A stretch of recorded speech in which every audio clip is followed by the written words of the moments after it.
Hoy vamos a empezar una nueva porción del capítulo 5 del Evangelio de Juan. Y hoy vamos a ver la guía, la guía que trae la obediencia, ¿no? Cuando uno obedece es guiado, es la mejor forma. Y como decíamos, a veces, muchas veces, pensamos en la palabra y pensamos en las formas en que Dios nos puede hablar o que nos puede comunicar. La semana pasada vimos que la palabra de Él es una palabra transformadora, es una palabra que trae salvación y que sobre todas las cosas revela, no solamente revela a Jesús quién es Él, sino que también revela quiénes somos nosotros y cómo estamos parados frente a Él, ¿no? Revela lo que hay en el interior del corazón. No es que revela solamente a Jesús, sino que realmente desempaña el espejo que tenemos adelante para que nosotros nos veamos tal cual somos.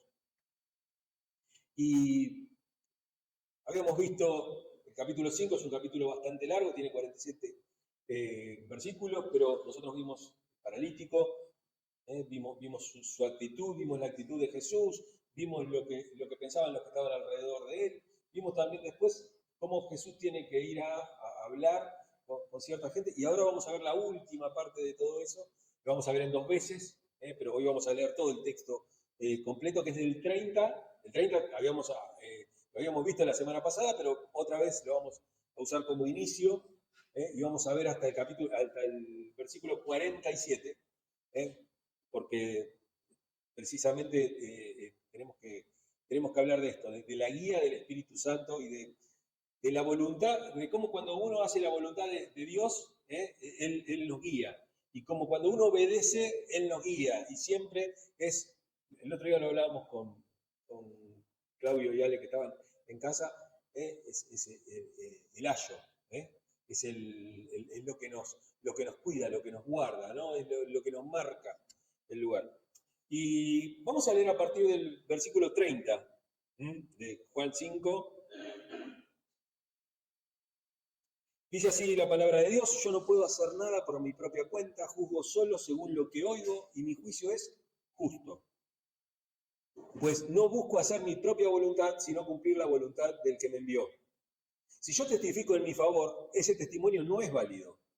Otro es el que testifica en mi favor y me consta que es válido el testimonio que él da de mí. Ustedes enviaron a preguntarle a Juan, el Bautista, y él dio un testimonio válido. Y no es que yo acepte el testimonio de un hombre, más bien lo menciono para que ustedes sean salvos. Juan era una lámpara encendida y brillante y ustedes quisieron disfrutar de su luz por algún tiempo. El testimonio con el que yo cuento tiene más peso que el de Juan, porque las obras que el Padre me ha encomendado que lleve a cabo y que estoy haciendo son las que testifican que el Padre me ha enviado. Y el Padre mismo que me envió ha testificado en mi favor. Ustedes nunca han oído su voz ni visto su figura, ni vive su palabra en ustedes, porque no creen en aquel a quien Él envió. Ustedes estudian con diligencia las Escrituras porque piensan que en ellas hayan vida eterna, y son ellas las que dan testimonio en mi favor. Sin embargo, ustedes no quieren venir a mí para tener esa vida. No acepto que la gente me dé gloria. A ustedes los conozco y sé que no aman realmente a Dios. Yo he venido en nombre de mi Padre y ustedes no me aceptan, pero si otro viniera en su propio nombre, a ese sí lo aceptarían. ¿Cómo va a ser posible que ustedes crean si reciben gloria unos de otros, pero no buscan la gloria que viene del Dios único? Pero no piensen que yo voy a acusarlos delante del Padre. Quien los va a acusar es Moisés, en quien tienen puesta su esperanza. Si creyeran a Moisés, me creerían a mí, porque de mí escribió él. Pero si no creen lo que él escribió, ¿cómo van a creer mis palabras? ¿No?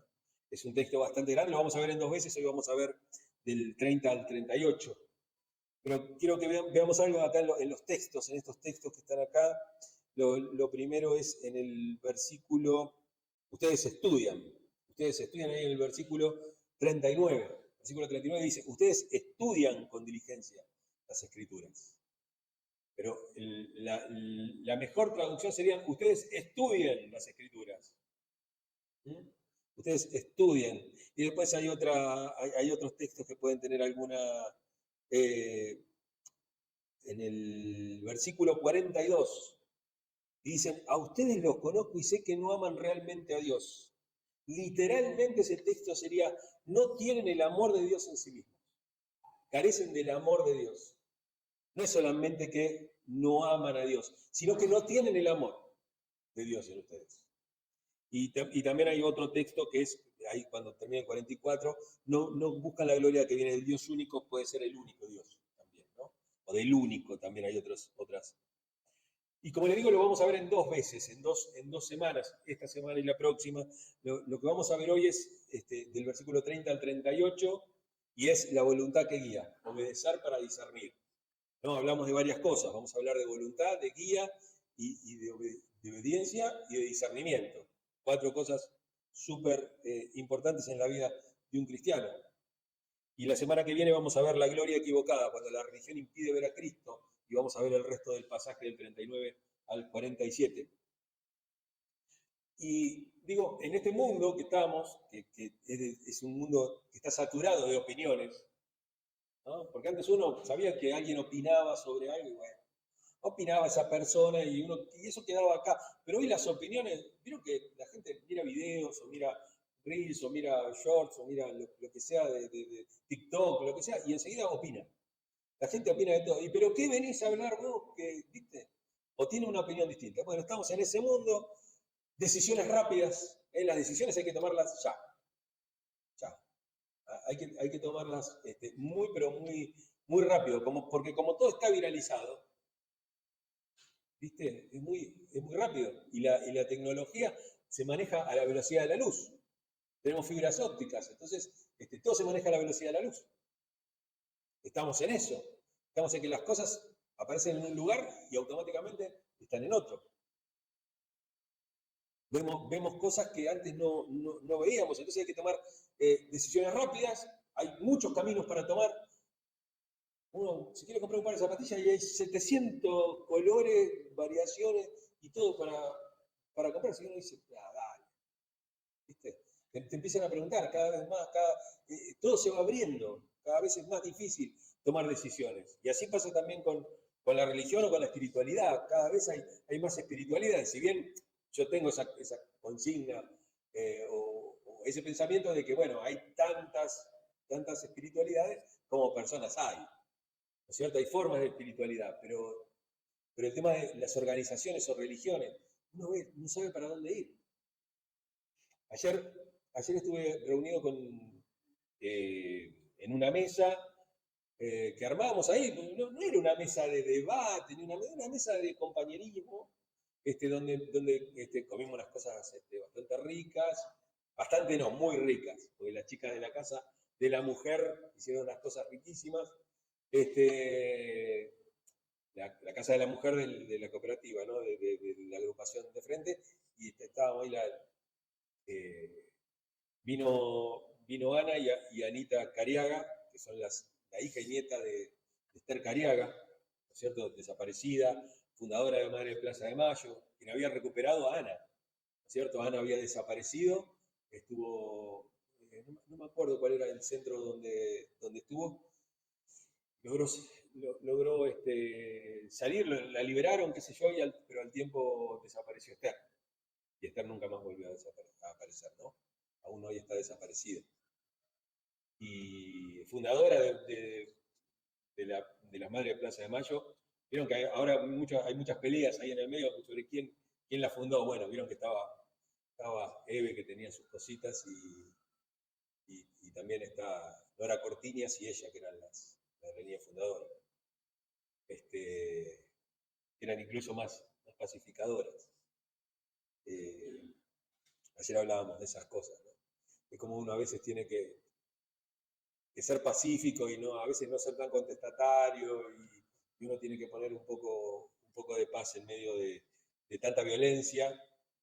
Y después estuve con Sergio Maldonado, con el hermano de Santiago, desaparecido durante un gobierno democrático, y aparecido muerto.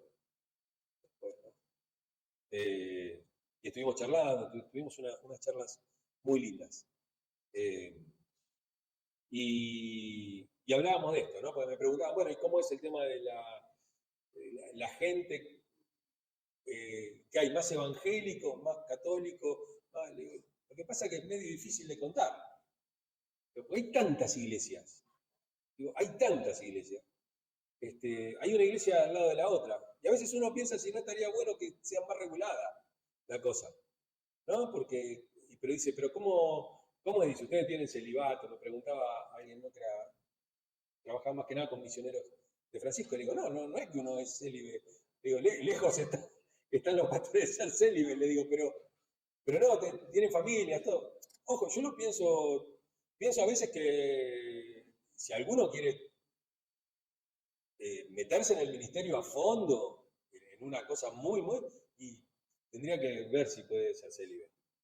No tener familia, porque uno se hace familia con otro. O sea, el trabajo que hacen los curas villeros, o los curas que están en la Villa 31, o el padre Pepe, o el padre eh, Paco, y sería muy difícil hacerlo con familia, ¿viste? Vos te dedicás a algo. Entonces, bueno, estuvimos hablando de eso y hablamos de espiritualidad, y hablamos de los jóvenes y de la esperanza y de la desesperanza y de todas estas cosas lindas. Pero por eso digo, es un mundo que está saturado de opiniones, hay que tomar decisiones rápidas, caminos múltiples. Y en ese cúmulo de cosas, en ese carnaval, ahí tenemos que decidir, discernir la voluntad de Dios entre tantas voces. Jesús dice, las ovejas oyen mi voz y me conocen, y me siguen, y yo les doy vida eterna. Pero se hace cada vez más difícil escuchar la voz del pastor en el medio de... Porque las otras voces hablan muy fuerte también. Hablan muy fuerte. Y es complejo, es complejo. Por eso cuando tenemos que llevar la voz de Jesús es muy difícil y hay que hacerlo muy medido, no hay que ir a boca de jarro, ¿no? Sino que hay que ir con mucho tacto, con mucho tacto. Y en este pasaje que vamos a ver hoy, Jesús va a decir que él no actúa por su propia cuenta, sino que escucha, obedece, y juzga desde la comunión. No desde, bueno, yo soy hijo de Dios, hago lo que quiero, sino que realmente Él lo hace. Entonces, hoy vamos a ver esto, vamos a ver qué voluntad guía nuestras decisiones, qué voces validan nuestra misión, ¿eh? Porque vemos eso, ¿no? Vemos que a veces el valor, pero ¿cómo? Pero mi ministerio es exitoso. ¿Y qué mide el éxito de tu ministerio? Y porque yo tengo una cantidad de gente bárbara, hice grandes obras de plata, aparte estoy prosperado y todo, y vos decís, pero esas no son las credenciales que presentó ningún apóstol. Ningún apóstol presentó esas credenciales, ni Jesús mismo presentó esas credenciales. ¿Qué va a presentar Jesús credenciales de ese tipo si tenía 12 que lo seguían y uno lo traicionó? Otro lo negó. El otro no creía. O sea, tema complejo. ¿Esa era la forma de medir? Por eso, ¿qué voces validan nuestra misión y qué obras revelan a quién servimos? ¿No? ¿Qué obras hacemos? ¿Cuáles son nuestras obras? ¿Tener una gran iglesia, una catedral y todo? ¿O es cómo sembramos en la gente y qué cambios vemos? ¿Qué cambios vemos? ¿Qué cambios vemos también en la sociedad? Y no estoy hablando de un cambio rotundo de la sociedad, de que un gobierno se convierta al evangelio, pues ya vimos que todo eso es desastroso, por lo general sale cuando pasan esas cosas. Tampoco tiene que ver con irnos a encerrar en la pampa con los Amish y vivir una vida alejada de todo, ni hacernos monjes de clausura, sino que el tema está en cómo cambiamos pequeñas cosas en el mundo. El gran cambio lo va a hacer Jesús cuando vuelva, pero mientras tanto nosotros tenemos que cuidar. Entonces vamos a ver 3 puntos: la obediencia como fundamento del discernimiento, el segundo, un testimonio que valida la misión, cuáles son las voces, ¿no? Lo que hablábamos recién, y las obras que revelan al Padre. Y vamos con el primer punto, obediencia como fundamento del discernimiento. En Juan capítulo 5, verso 30, vemos. Ahí dice, no puedo hacer nada por mí mismo, juzgo solo como oigo y mi juicio es justo, porque no busco mi voluntad, sino la del que me envió. Busco esa voluntad, la del que me envió. Y vemos ahí como Jesús no actúa solamente como impulso, sino por comunión.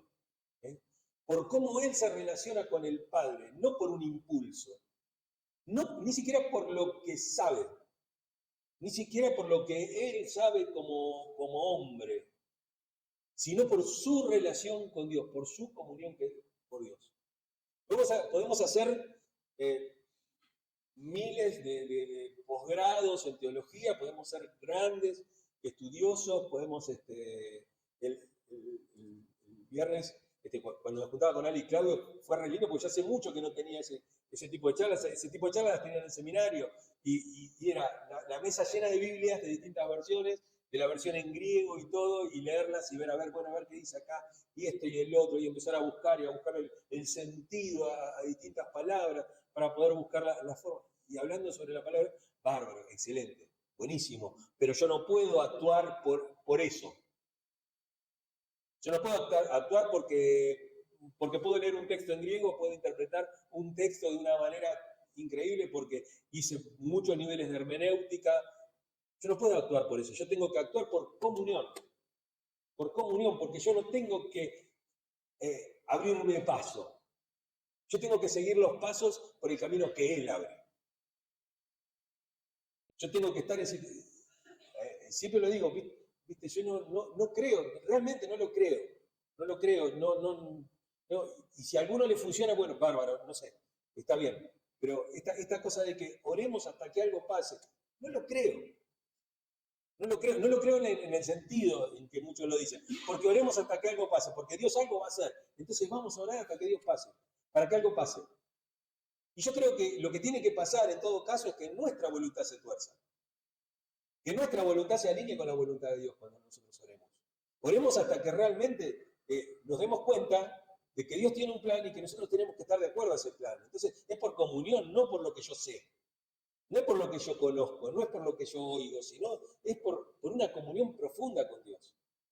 Que mi corazón esté tan alineado con el corazón de Dios que todo lo que yo haga vaya con su voluntad. Porque buenas ideas tenemos todos.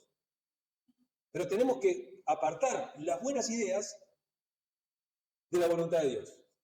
Porque hay muchas buenas ideas que Dios no las tiene. Y Dios las tiene porque no son buenas, o son buenas, pero no son ni para el momento, ni son pertinentes para ese tiempo. Acuérdense cuántas veces Jesús dice, el tiempo es ahora es, ¿no? En inglés sería como algo como now, right now, ahora mismo, ya, en este momento. No es lo mismo ahora que ahora mismo. Ahora es más amplio, pero es ahora mismo. Entonces dice, el tiempo ha llegado y ahora es. Por eso tenemos que discernir bien, y para eso necesitamos rendirnos primero. Rendirnos a nuestras opiniones y a nuestro propio camino. Porque yo abro camino, yo soy. El que hace eso es Dios. El que hace eso es Dios. Porque uno piensa, no, porque la obediencia la obediencia es una gran opresora. La obediencia que se predica desde algunos púlpitos es muy opresora. Si vos no cumplís esto, Dios no va a hacer esto. Si vos faltás a esta palabra, si vos te vas de esta iglesia, te van a seguir las 10 plagas de Egipto por todo el mundo y tus hijos se van a perder. Y como vemos en la parábola del hijo pródigo, y en nuestras propias vidas, y en la vida de muchos cristianos que conocemos, uno se puede perder tanto estando en la iglesia como no estando. Así como el hijo pródigo, el que se fue, estaba perdido, el que estaba en la casa también estaba perdido. Los dos estaban perdidos. Uno se puede perder en cualquier momento.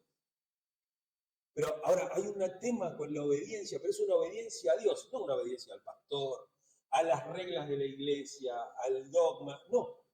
Es a Dios exclusivamente, por medio de la palabra, por medio de escucharlo, por medio de una comunión, porque la obediencia no limita, libera. Ese tipo de obediencia no limita.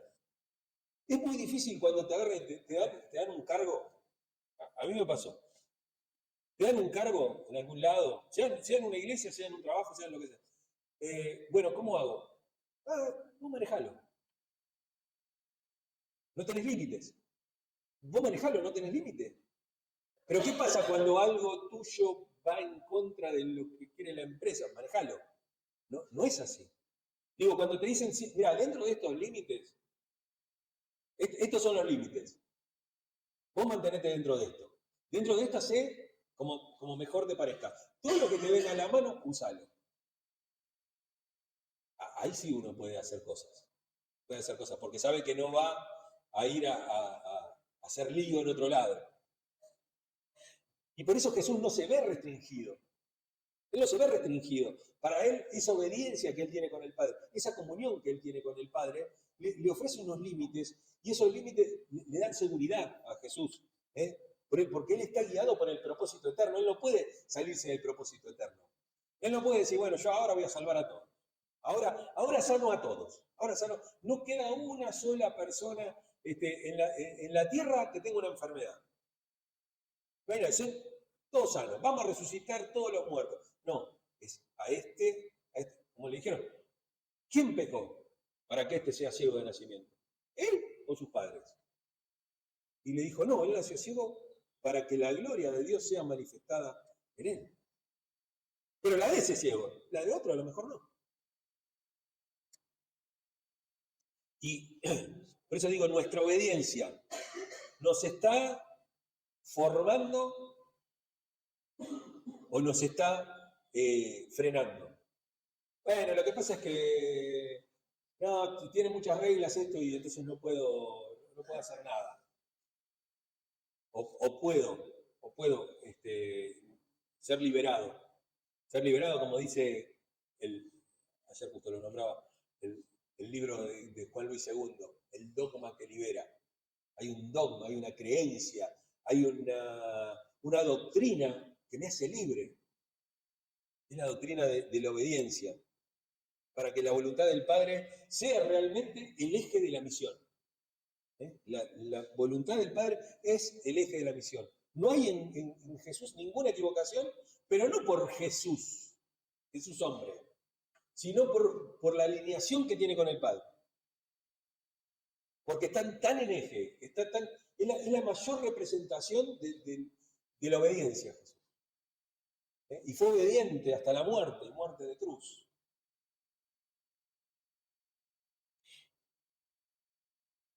¿Y qué nos pasa a nosotros? ¿Qué voluntad guía nuestras decisiones?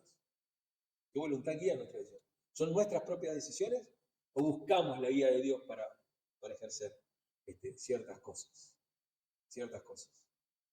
Puertas que se abren, puertas que se cierran, caminos que se presentan. ¿Hacemos la voluntad del Padre o hacemos nuestra voluntad?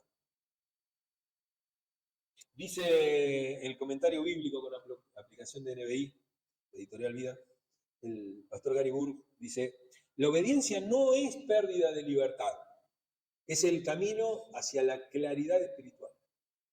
Cuando uno obedece empieza a tener las cosas claras. Cuando uno obedece de vez en cuando, y bueno, la obediencia y la desobediencia uno se acostumbra, va y viene, ¿viste?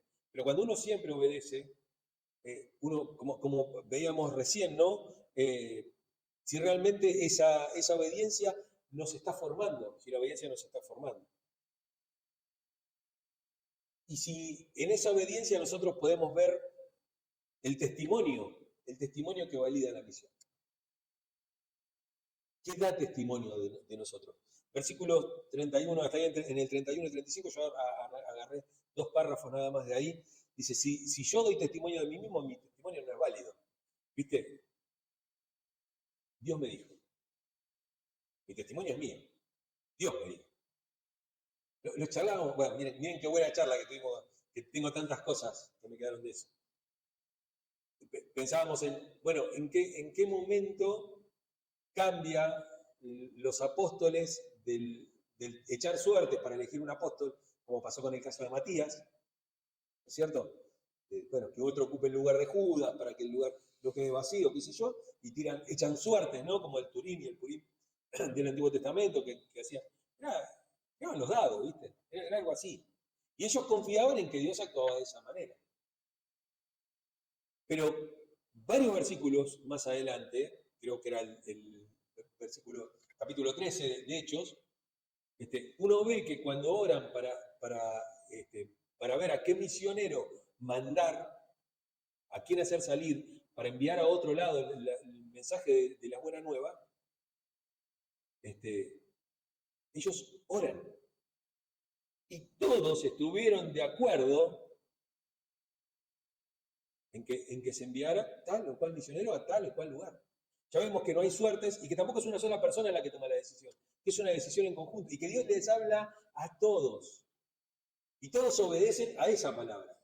Ya no es la palabra. Por eso Jesús dice acá, si yo soy testimonio a mí mismo, mi testimonio no es válido. Por eso cuando alguien dice, y Jesús me dijo, y, no sé, a mí no me dijo nada. Yo igual tengo esa respuesta que obviamente es hasta socarrona, ¿no? Bueno, si Jesús te dijo, hace lo que Jesús te diga. No me venga a preguntar a mí que soy simple mortal. Si te lo dice el Dios de la vida, yo no puedo, me voy a poner a pelear con Jesús. Mira vos. Pero yo sé que cuando uno habla así, yo cuando alguien me dice Dios me dijo, yo salgo corriendo. Yo salgo corriendo. Si en una iglesia el pastor te dice porque Dios me dijo,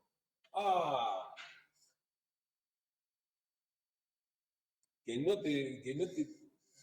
te detenga ni lo sugiere, nada, ni la guardia de infantería que te detenga, salí corriendo de ahí. Porque se lo tiene que decir al pastor y se lo tiene que decir a los hermanos, tiene que ser algo tomado en conjunto. Si lo que al pastor se le ocurre no está en la palabra de Dios, y tampoco, viste, andar tomando, también tiene que ver con la interpretación de cada uno de la palabra. Si el pastor interpreta que él es un levita, viste, que él es un sacerdote, o alguna cosa por el estilo, no, salí de ahí. Los pastores no somos, no somos sacerdotes, no somos intermediarios de la gracia. Los pastores no somos mediadores. Y más que los pastores, que lo entiendan los pastores, la gente lo tiene que entender. Esos pastores que se creen sacerdotes se tienen que quedar solos.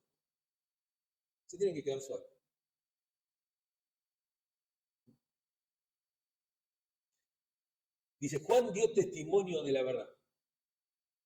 Mi testimonio, si yo lo doy mi testimonio, dice Jesús, no es válido. Pero Juan dio testimonio de la verdad. Jesús no se autoafirma, Jesús no dice, ay, yo soy el grosso acá, todo. No. Él se apoya en testigos. Reconoce que su misión está respaldada por una evidencia externa. No viene él solamente. Él siempre dice, ¿y qué dicen ustedes de mí? Che, la gente dice que vos sos Elías, que vos sos Juan el Bautista, que vos sos esto. Y Jesús les pregunta a sus discípulos, no dice yo soy. Él dice, ¿quiénes piensan ustedes que yo soy? Y ahí es cuando Pedro le dice, tú eres el Hijo de Dios, el Hijo del Dios viviente. Pero eso, digo, nuestra fe. ¿Tiene realmente un testimonio visible? ¿Otros pueden dar testimonio de nosotros? ¿O somos nosotros quienes hablamos de nosotros mismos? Juan el Bautista como voz profética. Juan el Bautista tiene una voz profética. Él habla, su testimonio no fue un espectáculo, fue una preparación. Y a veces esa palabra que otro da nos habilita el camino, nos abre un camino nuevo. Lo que otros digan de nosotros. Si bien yo tenía el llamado, yo no pedí ser pastor. Yo no dije, che, me tendrían que nombrar pastor. El tema fue que la gente se acercaba a mí como pastor. Yo era un predicador de púlpito, yo iba y predicaba nada más. Estaba en las reuniones, tocaba, cantaba, pero no era el pastor de la iglesia. Y nunca pedí, no dije, che, me tienen que nombrar pastor en algún momento, porque ya la verdad que esto ya. No, vino otro pastor y me dijo, bueno, llegó el momento de que seas el pastor. ¿Te parece? Y el rol lo estás ejerciendo. Lo estás ejerciendo con la gente y la gente lo reconoce. Bueno, dale. Yo tenía el llamado, pero uno no puede, qué sé yo. Uno no puede ir no hay una ventanilla donde anotarse para ser pastor, ¿viste? Me vengo a postular, este es mi currículum vitae. no funciona de esa manera. Funciona de una manera distinta. El pastor que se fue y formó otra iglesia y se hizo pastor así porque a él se le ocurrió, por más que lo sigan 5, 20 o 200.000, arrancó mal. Arrancó mal. Y eso es lo que ayer te hablábamos, ¿no? Digamos. Y es muy difícil de medir si hay muchos evangélicos, qué sé yo. Estar ahí separado en 200.000 iglesias. Como a ver, las iglesias tendrían que estar repletas, llenas. Pero como hay tantas iglesias, esto es como los argentinos somos así. Es algo muy, muy argentino. No sé si es argentino de todo el país, la verdad que no estoy al tanto de la vida en otras provincias, ¿no? No quiero hacer el Homo Argentum, ¿no? Como ahora que, viste, como Franchella que hace 16 personajes, todos son porteños. No parece un gaucho, un cordobés, alguien de otro lado. No, son todos porteños. Pero digo, por lo menos acá, en el conurbano y todo, che, ¿qué funciona? ¿Vos sabés que aquel puso una parrillita allá, al costado de la ruta? Está haciendo plata, ¿eh? 78 parrillitas en toda la ruta. ¿Sabés que aquel puso una canchita de fútbol en el terreno que tenía? Y los pibes alquilan todo el día. 200.000 canchas, tomamos terreno, usurpamos, cualquier cosa. Cancha de pádel, años 90, cancha de pádel, parripollo, remisería, locutorio, por todos lados, después ciber, era todo lleno de... somos así. Ah, ¿a quién le funcionó? Entonces ahora yo voy a... Es muy difícil, somos así, somos de esa manera. Por eso digo, a veces la voz profética, esa voz como la de Juan, por ejemplo, o la voz de muchos hermanos en la iglesia y todo, que te dicen, no, mirá, vos tenés que hacer, o vamos a hacer tal cosa, o en la multitud del consejo está la sabiduría. Cuanto más consejero tengas, cuanto más consejos oigas, y el tema está en que si nosotros escuchamos las voces esas que nos llaman a la verdad, no me acuerdo si lo veíamos la semana pasada, esto, perdón si no me acuerdo bien, pero... Ah, no, lo veíamos en el libro de Eduardo, el miércoles. Bienaventurados, cuando los vituperen, y todo, porque así hicieron con los profetas en el Antiguo Testamento. Y después eran, fíjense, cuando le vengan con palabras dulces, acariciándoles el oído, dorándole la píldora. Porque así hicieron con los falsos profetas en el Antiguo Testamento. Bueno, a veces nos gusta la segunda. Nos gusta la dorada de píldora porque, ¿viste? Este remedio es amargo, es feo, es un asco, pero te cura. Este tiene el mismo nombre, todo, es dulce, todo, pero no hace nada. Bueno. Y ese testimonio que viene de afuera no apunta, nos da una guía, nos da un norte, no reemplaza nada. ¿eh? Como decía, ¿no? Juan no era la luz, solamente una lámpara. Solamente una lámpara. El testimonio prepara el corazón para el encuentro con Jesús, abre el camino para Dios. Nosotros no somos la luz, somos lámparas, somos sal, somos cartas leídas. Cartas leídas de Dios, qué linda imagen, ¿no? Que uno sea una carta leída de Dios. ¿Somos esas lámparas que apuntan a Cristo o apuntamos al ministerio, al pastor, a la iglesia, o la apuntamos a Cristo? ¿Cuál es el centro? ¿Cuál es nuestro norte? Dice Carson en el Evangelio acerca de Juan, según Juan, dice, el testimonio no es el fin, es el camino que prepara el corazón para la revelación. Tu testimonio no transforma, prepara el corazón para la verdadera revelación, que es la revelación que va a producir el Espíritu Santo. El Espíritu Santo es el que realmente transforma. Tu testimonio no convierte a nadie. Tu testimonio prepara el camino. Y tenemos que ser eso, tenemos que ser reparadores de calzada. Hay una, creo que está en Isaías, dice que somos reparadores de calzadas, reparadores de caminos, reparadores de veredas. Reparamos esas cosas para que nadie se caiga en el camino, sino para que logren llegar y que el Espíritu Santo haga un milagro en su vida. Y el último punto es las obras que revelan al Padre. Las obras que revelan al Padre. Versículos 36 y 38, saqué unos pedacitos ahí, dice, las obras que el Padre me dio para que las realizara, ellas mismas testifican que el Padre me ha enviado. Las obras que el Padre me dio para que las realizara, ellas mismas son las que testifican que el Padre me ha enviado. Las obras no son solo milagros, son señales.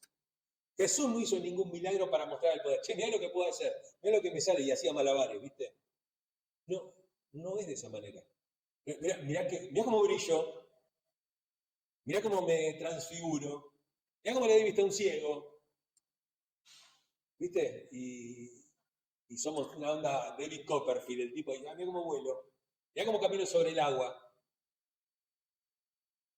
No tiene esa idea. Cada acción de Jesús nos revela el carácter del Padre. Cuando Jesús sana, nos habla de un Padre que quiere que seamos sanos.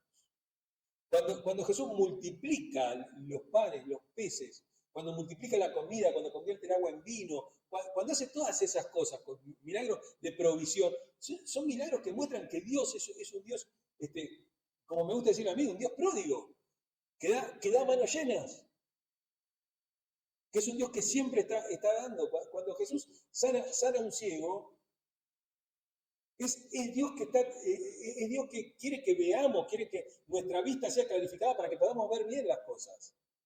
¿Recuerdan ese ciego que Jesús tiene que sanar 2 veces? Dice, ¿ves ahora? Dice, no, todavía veo a la gente como árboles, decía él. Veía bultos, veía una cosa ahí que se movía, como yo cuando no tengo los anteojos. Así, yo veo algo acá, o como ahora que tengo los anteojos de leer, yo a ustedes los veo, hay una cosa borrosa. Una cosa borrosa, veo ahí, qué sé yo, porque son para leer los anteojos. Y Dios quiere, fíjense que el salmista dice, límpianos los ojos con colirio, ¿no? Y hay en varios textos también está este tema del colirio, de limpiar los ojos, de ver bien. Y Jesús lo hace para eso, no lo hace para que sanó a todos los ciegos. No, quedaron un montón de ciegos. Hoy hay gente ciega. Bueno, pero hubo gente, siempre son señales. Ahora, cuando nosotros hacemos milagros u obras, cuando nosotros hacemos esas pequeñas obras que hacemos nosotros, ¿a quién ve la gente? ¿Nos ve a nosotros o ve a Jesús?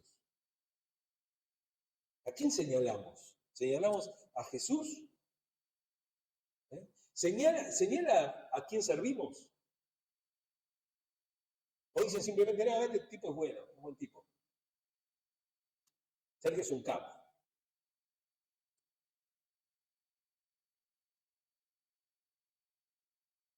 Porque tenemos que pensar que Dios no es un Dios que se esconda, no es un Dios oculto, sino que Dios se muestra, y se muestra en el Hijo, se muestra en Jesús. Él es la imagen del Dios invisible. Él es la imagen del Dios invisible. ¿Querés ver cómo es Dios? Mirá a Jesús. Ese es Dios. Jesús no actúa solo. Cada obra que Él realiza es como si fuera una ventana o una mirilla o una película en donde nosotros podemos ver a Dios. Donde nos muestra el corazón de Dios, entender por qué Dios hace lo que hace. ¿Vemos a Dios en lo cotidiano, en lo que nos pasa todos los días? ¿Abrimos ventanas por las cuales la gente pueda ver a Dios? ¿O somos nosotros? Somos nosotros. Porque el testimonio del Padre, fíjense que si bien el Padre había hablado, 2 oportunidades hubo, una durante el bautismo de Jesús, cuando aparece el Espíritu Santo como paloma, no una paloma, no apareció una paloma, apareció el Espíritu Santo como paloma, dijo, este es mi Hijo amado, en quien tengo complacencia. Y después en la transfiguración, en el monte de la transfiguración también, nuevamente se abren los cielos y se escucha la voz de Dios, la gente que está ahí, los discípulos que están ahí con él, se escuchan la voz de Dios, este es mi Hijo amado, hagan todo lo que Él les dice. Y Dios esas 2 veces habló y hubo un grupo de gente que lo escuchó. Pero hubo un montón de gente que no escuchó. Entonces Jesús dijo, bueno, mi testimonio son las obras que yo hago. ¿Por qué? Porque Jesús no es solamente la palabra, es la encarnación de la palabra. Él encarna la palabra. Él mismo es el mensaje. Y las obras que Él hace son las que dan testimonio. Cuando la gente cambia, cuando la gente... Esos son milagros. Esos son milagros. El curandero del pueblo también hace ciertas cosas. También mejora ciertas cosas. A veces una manito de cal parece que la pared no estuviera tan rota. Tan llena de humedad y a punto de caerse. Pero cuando Jesús cambia vidas, es profundo el cambio. Por eso tenemos que preguntarnos si nuestra vida encarna lo que predicamos. Si hay una encarnación del Evangelio. Dice Frederick Brunner en el Evangelio de Juan, un comentario, que dice, las obras de Jesús no solo demuestran poder, demuestran presencia divina. No demuestran el poder que tiene Él, demuestran que hay una presencia divina en Él. ¿Y qué nos pasa a nosotros con la palabra? ¿Qué nos pasa a nosotros con esto de lo que estamos hablando? ¿Obedecemos para discernir o decidimos sin dirección? ¿O somos gente que toma decisiones solamente? ¿Buscamos la obediencia cuando tenemos que discernir o simplemente actuamos? Como locos, ¿no? Como decía Lutero de Dios. Dice, cuando Dios, cuando Dios salva, cuando Dios elige, elige como loco. Elige como loco, actúa como loco. O hacemos eso. Dios lo puede hacer porque es Dios. Si bien esa carta tenía que ver con una pelea, ¿no? con una discusión, con un debate teológico, pero digo, Dios no actúa como loco. Dios sabe bien lo que hace. Pero nosotros decidimos así, la obediencia tenemos que entender que nos posiciona para entender la voluntad de Dios. Cuanto más obedezcas, más vas a entender. Nuestro testimonio prepara el camino para Cristo o prepara el camino para nuevas oportunidades para nosotros.